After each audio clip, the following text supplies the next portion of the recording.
Can you just say, Jack Hirschman? Oh, yeah. Hello. I'm Jack Hirschman. When did you first begin writing? In the 6th century. What? No, I mean, I'll give a standard answer because I've answered it. I remember the first poem I remember was a song poem that I sang at the block party to celebrate the victory over fascism in the Second World War.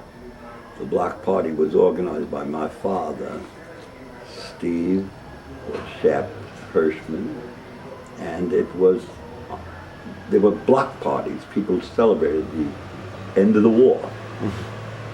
And I wrote a poem called Ring, Ring, Ring the Bells of Freedom. I was 12 years old, and I sang it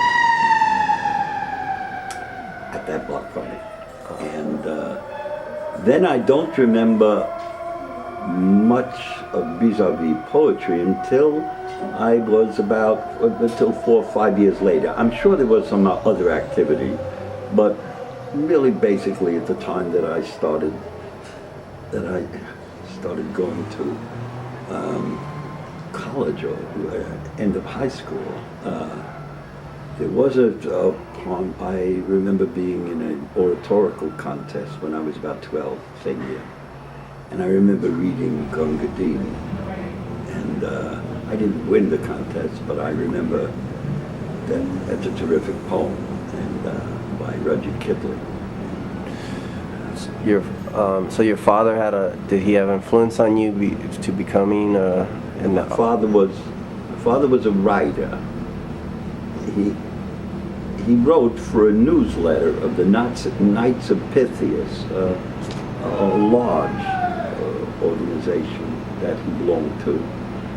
I guess the Masonic or that tradition, lodges. And he wrote, and he was a man who wrote in the style of Walter Winchell, who was a gossip columnist who used a lot of double entendres and puns in the 40s and 50s. He had terrible politics. He was really a sort of reactionary guy. But he was very inventive in his use of language. And my father sort of imitated him. Mm-hmm. I mention this because my father was a very energetic man, very active guy, and verbally very active. And he could also draw with both hands.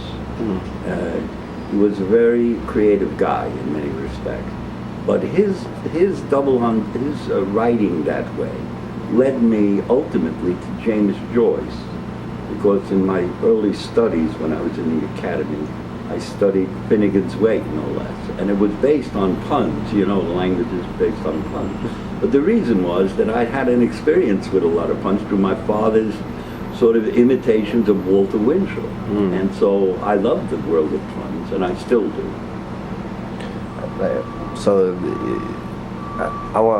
why is that one of the reasons? Why did you become a poet, a writer? Is that part of the reason? Because you just had that. Why did I become a poet? Why did you become a poet? Why did you choose to become a poet? It's very difficult to answer that. I know. One does not choose to become a poet. Everyone is a poet. Well, one is called out for that particular concentration in the course of one's life. One is summoned from within by language. Language makes the demand, and language writes us, in effect. We are just the vessels to put language on the paper.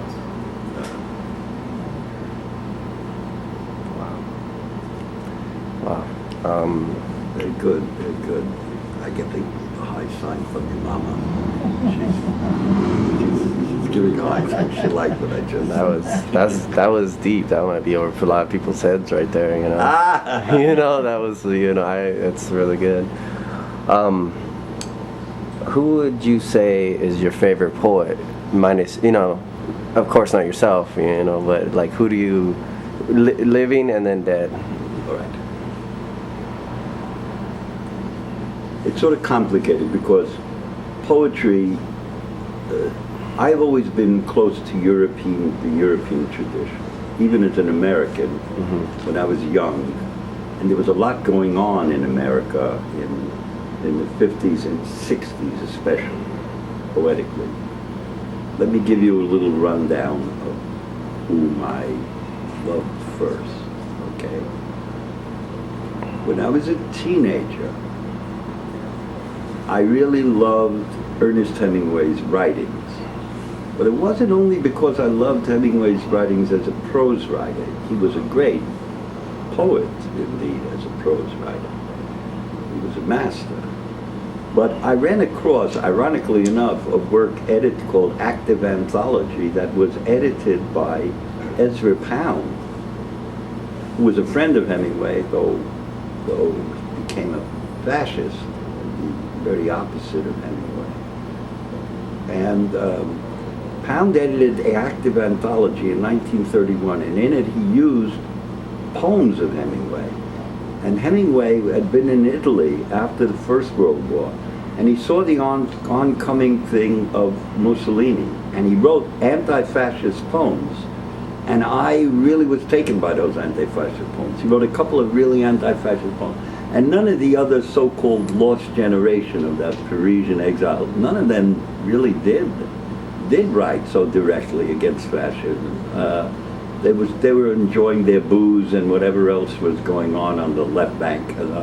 But Hemingway really, I could say Hemingway's writing poetry got to me early on, but then a little more perhaps deeply when I started going to, I think, university, college. I was at City College in Harlem, in New York. I discovered Rilke's Duino Elegies, which for me is the greatest work vis-a-vis human loneliness and human existence, existentially speaking, in the 20th century. It's one of the truly great works, the Duino Elegies. And I love that work. And then I also had a chance to be at the last meeting of Dylan Thomas, who came to my school in 1953. And I saw Dylan Thomas read, and we all knew his work. He was there supposedly for an hour, and he read only Yeats and Thomas Hardy, both of whom he loved. And when we yelled out toward the end of the class, "What about your work?" he said, "Oh, you know my work." And then we were able not to have to go to the next class because he read for his own work for another hour. So that was a great day for poetry in City College, certainly. And at that time I moved from Hemingway into the study of James Joyce. And later on, when I was in the university world, I was in the Bourgeois Academy for 11 years. I say bourgeois because that's what it is. The universities represent the manifold of the middle class, probably in its best aspects. I studied and taught for a number of years in the university, and then was fired from UCLA because I led my students against the Vietnam War. But I turned my back on the university world and believed even then, that it was really just a corporation at another level. And so I decided to just live my life as a poet and as a translator, and now and then as a painter, have an exhibition and make a few bucks, because you don't make any money as a poet or a translator. Social change. So I that's what I've done for the last 40, almost 45 years now. You mentioned you're a professor at the UCLA, correct? Yeah. And you had some, you kind of hung around, you knew famous people or about to get famous. Like I've heard a rumor that Jim Morrison was one of your students, and Jim Morrison was a student in my class at UCLA. Oh. Yes, he came in. As I understand it, he was a student of film in the building near the building that I was teaching in. Mm-hmm. And this was a huge class. It was, I think it was one credit, and it was a class in European literature, but it was really a class in stand-up Hirschman. That was in L.A. And I do remember him coming up and ask a question. He got up, you walked up to the stage, and you asked a question. I remember he did ask a question, and then I forget what I answered, but then another student said, "That's Jim Morrison," because his record, the Doors' first record, had just come out. But I didn't know anything about Jim Morrison. My music is instrumental jazz, Thelonious. So I said, "Who is Jim Morrison?" I just simply didn't know him. But then he became rather well-known. Great. You were in L.A. anthology of writers with Bukowski and Neely and all that. Did you know Bukowski very little? No, of course. There's a very funny story of how we met. I was having a fight with my first wife in a house in Venice. Bukowski and I exchanged some letters before. I'm talking about 1966 or 7. I think Charlie and I had written to one another, and we'd been in a couple of magazines before together. Poets published in L.A. I think that's the way it was. But I was having this argument with my first wife, and suddenly there was a knock at the door in the middle of the argument. I went to the door, I opened it, I said, I yelled, I don't want to talk to anybody, and I slammed the door. It was Neely bringing Charles Bukowski to visit me, and that's how we first met. I don't think Charlie ever forgot that, actually. Later on, he told some cock and bull stories how he bloodied my nose, which was not true at all. He just never forgot it. But he was the kind of guy, because he took a position.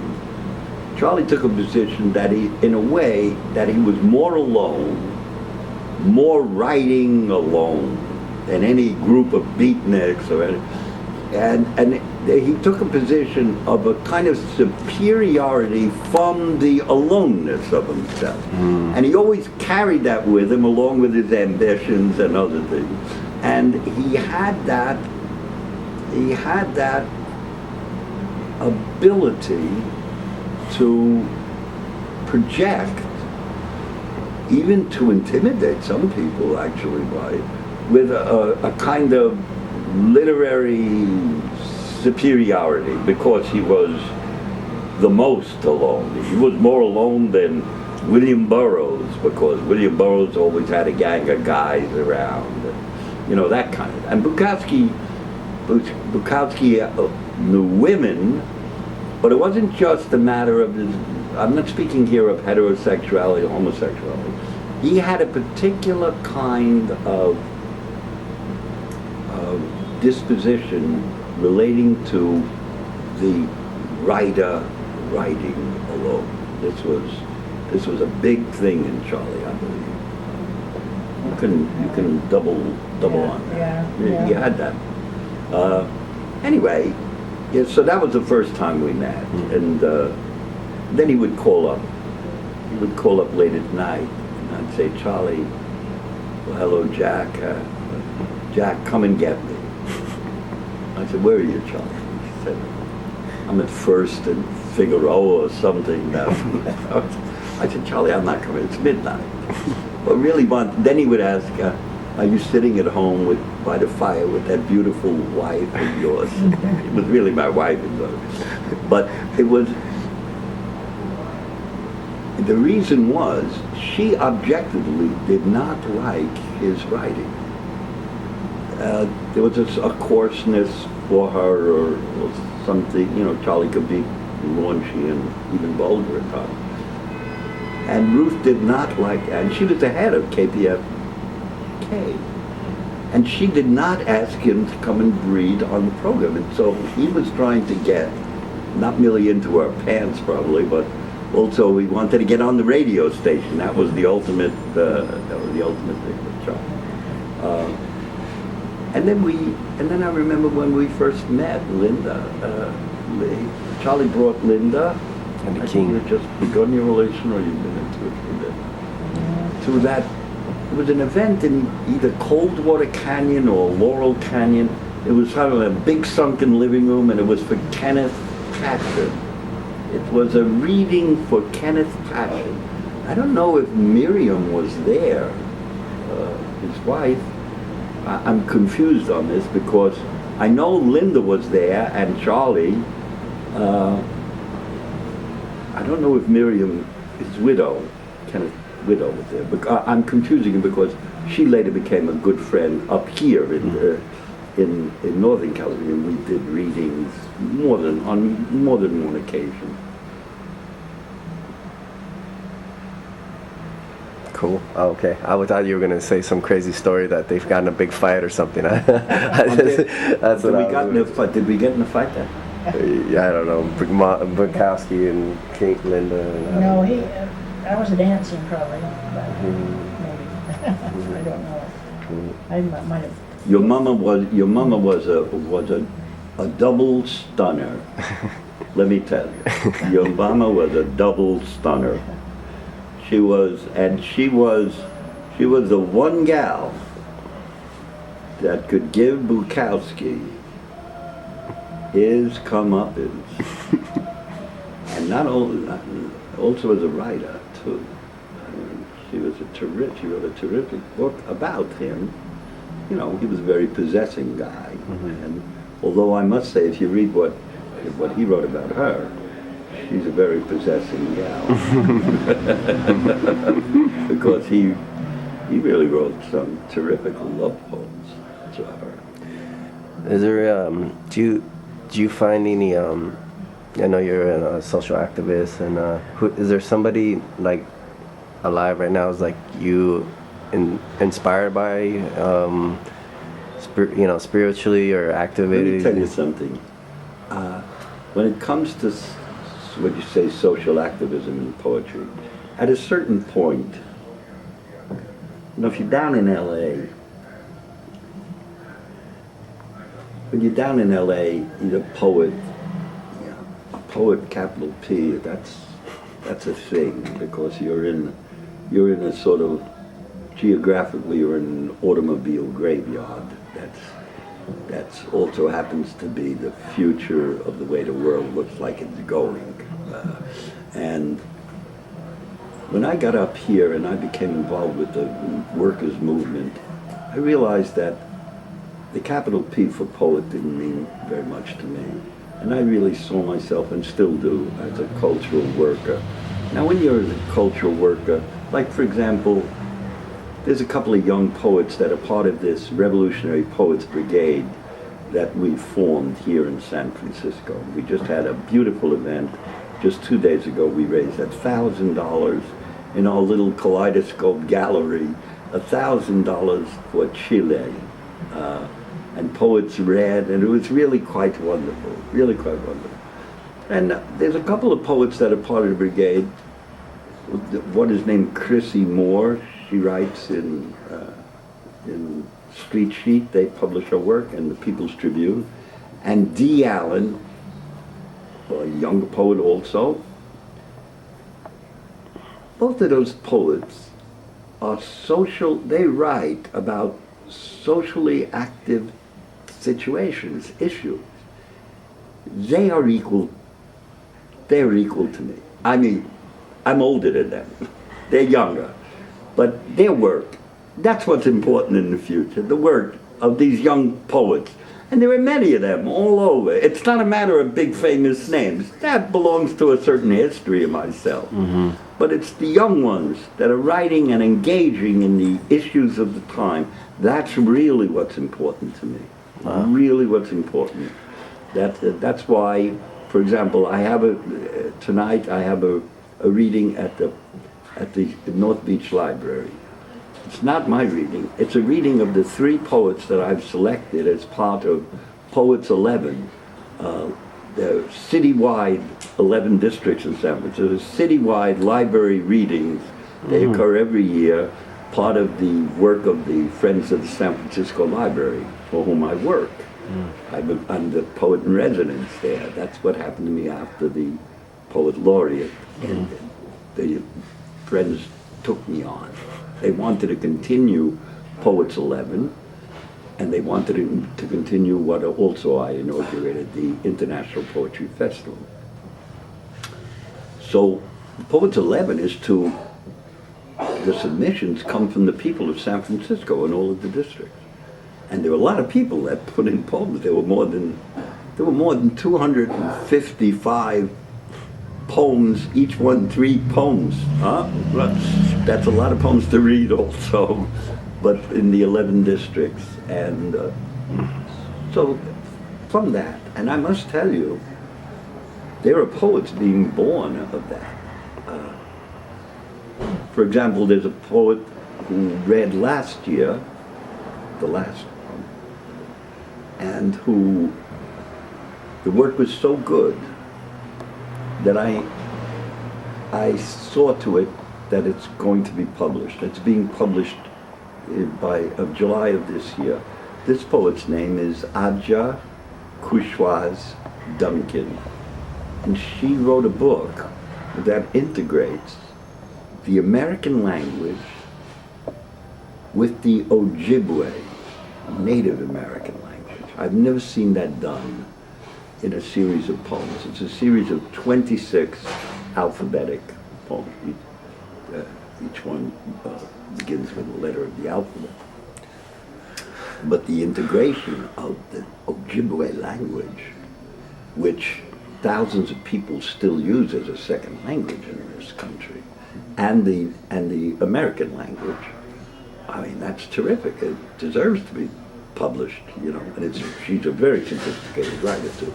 And others. This year, the Poets 11 has extremely good writers in Poets 11, and others will be publishing books. There's another one, Miguel Robles, who not only read last week at the Mission readings, the Mission Library, but he and his translator,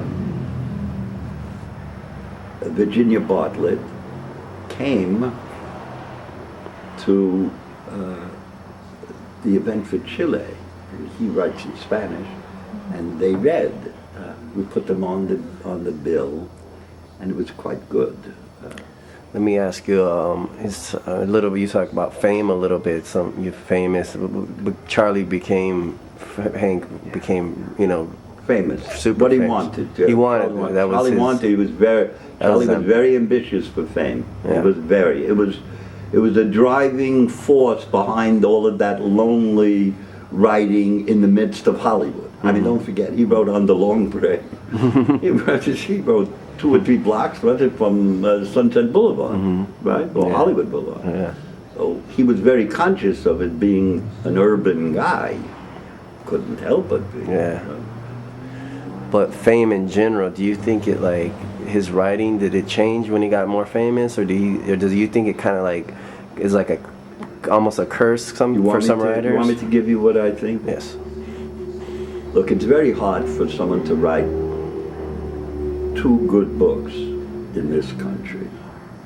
A lot of things mitigate against, I'm talking about poems. It's very easy to start imitating yourself and become mannered. Charlie wrote two good books, really, at the beginning. He wrote the Crucifix and the Death End, and the Night's Runaway. Days Run Away. But Like Rod Race. yes, Yeah. those two books are terrific books. Johnny Bryan would say that I was the one who first suggested that he write a column called Notes of a Dirty Old Man. I don't remember that I did that, but John, he edited the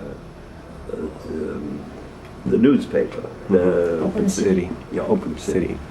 And Charlie began to write that there. I don't remember such that it was me at all, but all right. For the sake of if anything, it probably would have been my ex-wife who suggested it. Charlie's tried to open a dirty old man. But notwithstanding that, let me just, first of all, do you know what the word fame comes from? It comes from the Latin word, in Latin, F-A-M-A is fama, means hunger. Mm-hmm. And F-A-M-E means gossip. That's all that fame is. We live in an age where technology is such that we are able to see gossip. All you have to do is open up a computer. You see gossip. That's what it is. And now they've found ways through Facebook and who knows what other, Twitter. Now you can see, you can spend your life with gossip. It's true. Your whole life can be spent with gossip. And people do, they sit and they gossip all day long. No, it's true. You hung out. Oh wait, I didn't finish Oh, the sorry. quick. Go ahead. If you go to the book that Charles wrote called Poems of a Septuagenarian, you'll find a poem in that book that he wrote to a poet he really loved, he really respected, and he loved his work. And that poet, his name is Robinson Jeffers. If you read that poem of Robinson Jeffers that Charles wrote, you'll see how Charles sold his language away to create the figure that would make him famous, which was extended into the Notes of a Dirty Old Man.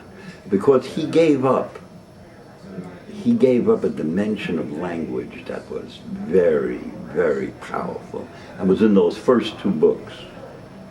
That was also in that poem that he did to Jeffers. It's really an extraordinary poem. In a way, you wouldn't believe it was Charles' language.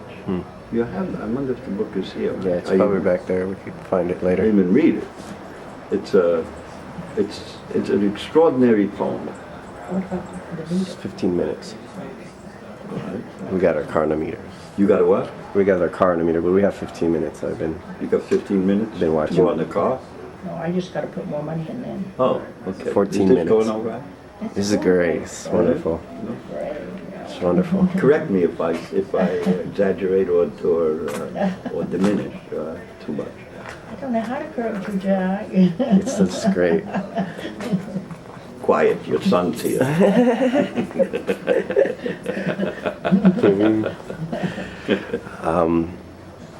Let's see. Where was that? So that was in a nutshell of the fame and Bukowski, the whole thing. That was. Yeah, well, I think but look, Scott, he really was ambitious for the kind of fame that, didn't he, am I incorrect? Neely, I think, told me, that before he even died, he made an enormous amount of bread. He made money. There was something coming from Hollywood, wasn't he? The movie came out, and so he was doing very well in his life. unlike a lot of poets in this society.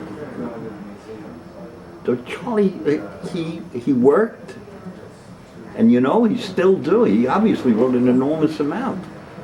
Oh, here's that, good gentleman. Wow, thank you very much. But this is Notes of a Dirty Old Man. No, it's the one, I'm talking Poems of a Septuagenarian. It's Poems of a Septuagenarian. Is that how you say that word? Septuagenarian, yes. But why do you think he made? Why did the public why he made it simple reading for the You know public? why it is? Because Charlie represented his writings. Represent that particular grunge dimension of the working class in the Los Angelesization of the world. That's where he is defined, and it's a particular thing in Los Angeles. That's one of the reasons that New York has never fully accepted Bukowski. You know what I mean? He's more known in Europe. In fact, people all over Italy, they thought, his work all out in Germany. But not New York so much, because there's something about, it's a sort of a combo. He's very influenced by certain figures in the past. There's an honesty and a directness that he has in his work that is very winning. That's also grounded. You can speak of Kerouac as confessional, but Kerouac's confessional is poetic, while Bukowski's is very realist in that way. And really he implies the class, but in fact he doesn't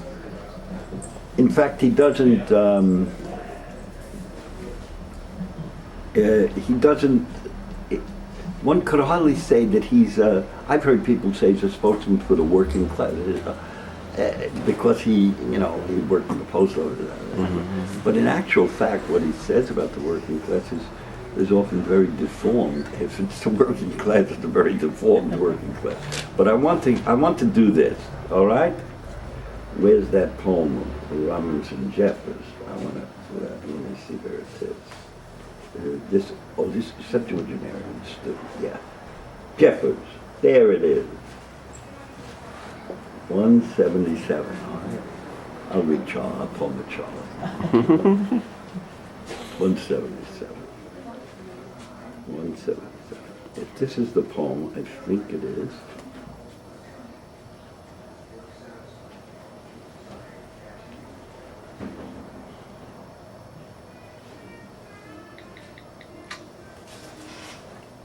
Yes. Okay, this is there may be another. Hold on. Let me see. I'm gonna pause a second. I'll read you to Jeffers because I really like this poem, and it tells me what he gave up linguistically. His blood-smeared horizons, his hawks casting shadows of doom, his stallions greater than men, or if not that, then certainly more life-enduring and endearing, standing in a lovely light. His voice was dark, a rock slab pronouncement, a voice not distracted by the ordinary forces of greed, cunning, and need. He was on a hunt, listening to life. He knew the caution of the moment given, the futility of useless demand. He would never be a popular creator. People need to be cajoled, not notified, of ancient curses, still true for our untuned actuality. He was closer to beast than man, yet more man than man. D.H. Lawrence might have been a spiritual cousin, but Jeffers has gone one step further, breaking that last link which held Lawrence entombed. Jeffers knew about hell, and about the secret of hell.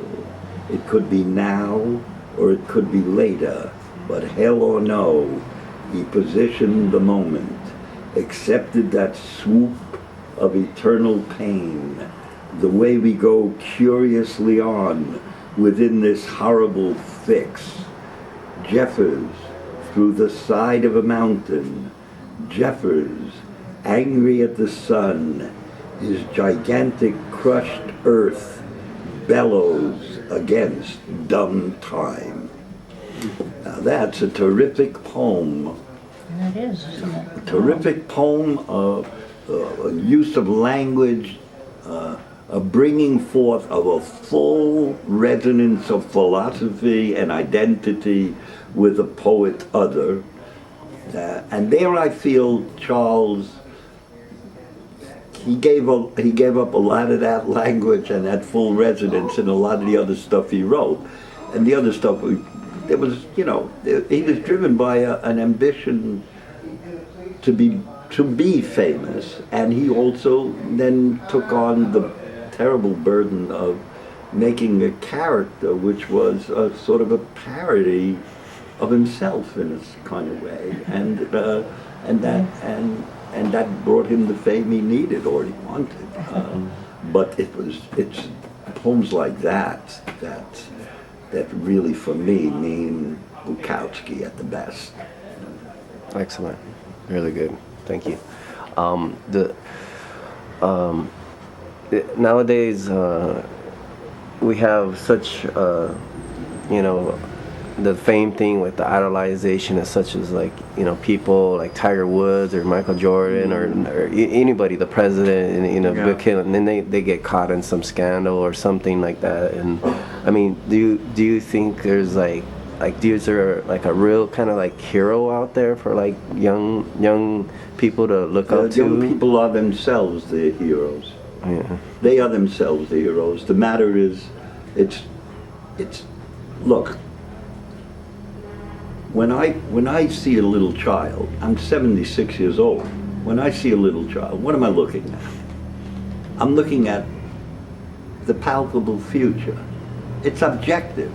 You know what I mean? It's objective. A little child is the palpable future. It's what's going to happen in the future. I'm on the way out. You know what I mean? So what's necessary is to give the palpable future the young those instruments, those tools that will help them to overcome the terrible indignity of living in a society such as ours. It's very simple that way. This society is a society where if you turn to religion, you already know it's in the papers that just under the Catholic dimension, the place is just completely loaded with pedophiles. That they're, under the name of sin, criminals have been allowed to really rape children for many years. That's just one of the indignities of the society. A society built on profits, it causes indignity to its people. That makes... What are some of these tools that young people could, and besides, you know, Yeah. I think you help, but what are some of these tools that for young people that they're trying to find it, they got to find it themselves, you know, they might be... Yes, the tools are, one of the things is this that you're doing. Mm-hmm. This is you're doing. That this film, hopefully, will be, and some of the young will begin to understand a little bit of something that way. Maybe I can basically show it by maybe reading something of my own here. All right? I wonder, could you get... Wait a minute, we can... I'll read you a couple of poems here, all right? Yes, sir. And that will be... That would be great. And then we can... Could end it. That'd be perfect. One about... This is going to be about a young person, and then someone very young, okay? All right, I'm gonna... Let me just do this. Wait a minute, I gotta find it. 292. All right? Okay, 292.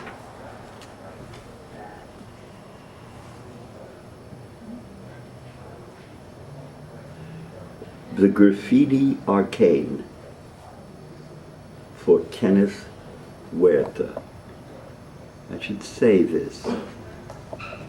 Before the Mexican mural in the alley by City Lights Books, there was a mural that a 21-year-old young man named Kenneth Huerta put up, and it was, City Lights agreed to it, and then later on it was washed away, also by City Lights agreement.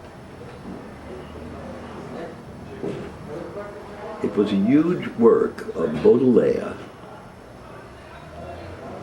Rimbaud, and Bob Kaufman. The murals of poets with the whole wall. And it was up there for a couple of years. And then it was decided that the Mexican mural would be better, and so that was taken.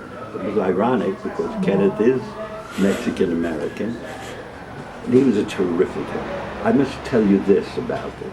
He was part of a group of graffiti artists. They had an exhibition that was the greatest exhibition I ever saw in San Francisco, including anyone that I was in. This was an exhibition. It was in a gallery. I forget where. It was near the Mission. It was in a gallery, and what you walked into the gallery was a show of photographs on the wall. And then there was a room that you went into another gallery. And in that gallery were the young graffiti artists of San Francisco, including a bus. They had a bombed bus in the gallery. It was the most extraordinary show I've ever seen. And I haven't seen one since like that. It was just great. And Kenny was really a big part of it. And I think he went back to live in Tulare. He was from Tulare, California. It's a wonderful, wonderful artist. Anyway, I wrote this for him, okay? So it's about young people in one sense, okay? And it's also filled with graffiti. I made graffiti too, because it's about graffiti. All right, let's see how it sounds, okay? The code, the kid, now fled, spray can on the wall. There is a hieroglyph and a defiance. And the particles thereof, this is a second draft. The first, the lost on another bus, one, only once removed from the act of the revolutionary, which is what he was, is, saw that the parts, all the particles of the tag, were equal to each other, and the act equal to the needs of the street, and indeed equality was the root, the heart root, the truth of the graffiti. Most immediate thing or thing, after all, on a wall or a door of a stall or the ceiling or belly of a bombed bus, yeah. Stood 5, if that, feet away at the bus stop, with fiercely engaging scowl, making me think, this young punk's going to move against me or someone nearby, when he, like I remember zip guns or switchblades in Crotona Park in the Bronx being drawn, pulls out a thick black laundry marker, Jalabino, and on the glass fronting a tall, hipply, assholey Jordache poster in the bus shelter, zaps out,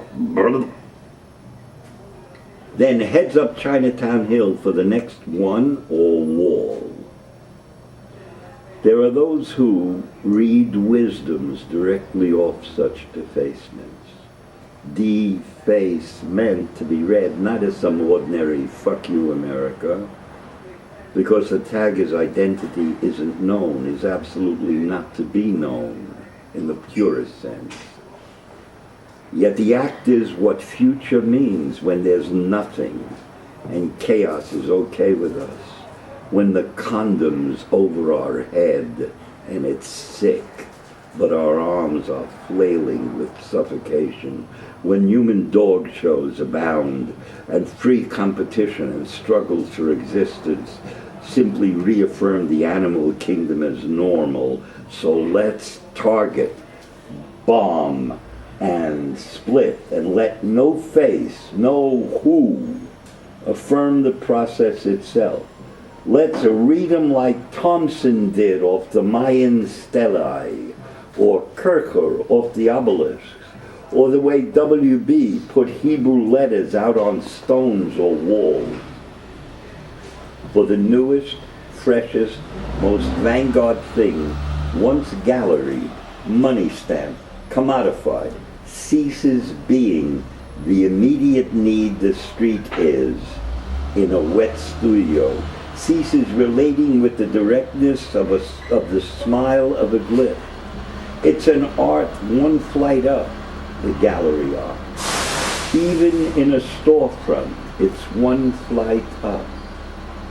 We can't stay still. Have got to keep stirring this present, this time, which is motion, in which the gold is turning into poison in everybody. Got to keep antidoting, climbing buildings, putting our asses on the line, ultimately against the laws of private property, uncanny spray canners. Your hopes when woe begone are the eye bones of the clacking skeleton of this old age home the evicted body of the U.S. is, who are several at once in the skin of the flash of chew docks with Krishna blues, the dyes of Tyre have nothing on, and rainbow markers, and spattered squats, spittle and hickeys and hugs to go round, and somebody's put fish, specifically squid tentacles, together to make it look like whatchamacallit in your first and only zoology class, or teeth on the sidewalk in white paint, or a fly with a written fly under on a door. Late century in angular letters saying clep pig, and how twist can twire, BC and H and Umberto too, and if the flame be the what for we burn, the light is the sum of the hearts of the son of night. O atomy of visible music, this ear is so fucked, no one's escaped the heart-souled whirls, yet wallows and comes up incorruptibly receiving process to begin again, because that's everything. Ultimately, everything's receiving in order to begin. And then there's no mistake. The energy becomes the faith attended to in the act's revealed flow of particulars, no matter whose. So that, in the midst of this, seeing up there, ride on the bus, $1, write on the bus, $500 fine, graffiti is a crime, but knowing that above the bus, on the blue door of the can of the sky, one of us has scrolled, prostitutes are our friends, and another underneath, another's, and bedwetting stains on the sheets of the KKK, and that there are myriad variations of splaps, not reproduced, but not telling us what or what not to do. And these, out of imaginations necessary and spontaneously direct, monumentally bright and resisting the new world orders, coming from what clench of sound, these are light. And then there is the light of the moon and the darkness upon them, and both the moon's mouth and the graffiti taken into it, thrust acts succeeding, and whisper by cry, waiting only, doing only, living only, to move the sun to rise and bring the earth to orgasm with eyes wide open. Two. Two. Now I'll show you the history of what I just wrote. You got fast oven? I do. Microwave. What you? I got energy from to write. Make me heal. Make me all right. Da la la, da la la. Song of the woodpecker. Hu yo wa. Yo wa so sacred, only certain priests can say the name. Ama in this tongue means water. The syllables 10-year-old Ayoka scribbled on paper that day in her Chota's council house, which then her father, the illiterate and lame one, read as language upon entering the room full of Cherokees, are inside what North American poets secretly weep while talking dryly or excitedly of American poetic breath.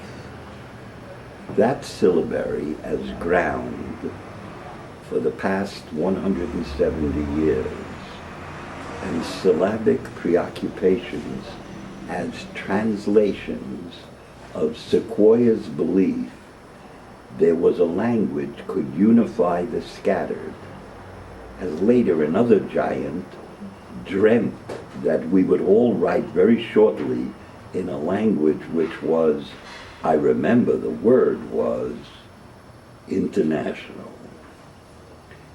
Now I am drawing pictures of sound. He did as he said, beside his wide-eyed daughter. And give me a word, he'd say, and she would. And he'd sit mouthing it with eyes half closed over and over, then open them suddenly when an idea behind the word spoke to him, and then he'd draw the shape of the sound as it came to him from within on the inside of a piece of bark. They laughed at him and called him a fool at first, thought he was just plain crazy, and a liar too, for which they also ridiculed the illiterate and lame one. They mockingly called it the alphabet of guess, one of his names. The breath I saw moving out of the hand onto the leaf as tag, the gist of it, visible apocalypse, those first ecstatics, scrawling them in the dust of the roads, on fences, on the sides of barns, even like the master himself on bark or leaves. With the flour and water they made into a wild paste, written by way of it being poured and yelled out with great happiness, arms outspread, running in circles, jumping up and down, shouting, I, the song, I walk here, and I die and lie dead here, and the bush is sitting under a tree and singing, and put your soul into the very center of my soul, woman. To have them all in one's possession, be able to see song and send it and be there when it arrives in the eyes of brother, on the lips of brother, in the heart of brother. Oh, this is the tallest one can be. There's nothing taller. No wonder the tallest living thing is named after, guess, that's who. If it be tried one after another, land will come to the tears, one after another, the trail that was wet till now still in memory. Likewise there'll be days happier than exile. Into the interior, there are today fences and sides of buildings where young and old as well go scrawling, if not those syllables, the look of them, turning heads toward a new class, as they turn the cowheads to look upon a new kind of literacy. O genius of desperate need, O tallest tree, gaze down on these gutters, these mission and tenderloin walls bombed with glyphs of love, defiance, and protest cries. There's a way we turn blood into ink and make stone entrances and skyscrapers. Think about those forms sprawled everywhere on sidewalks below.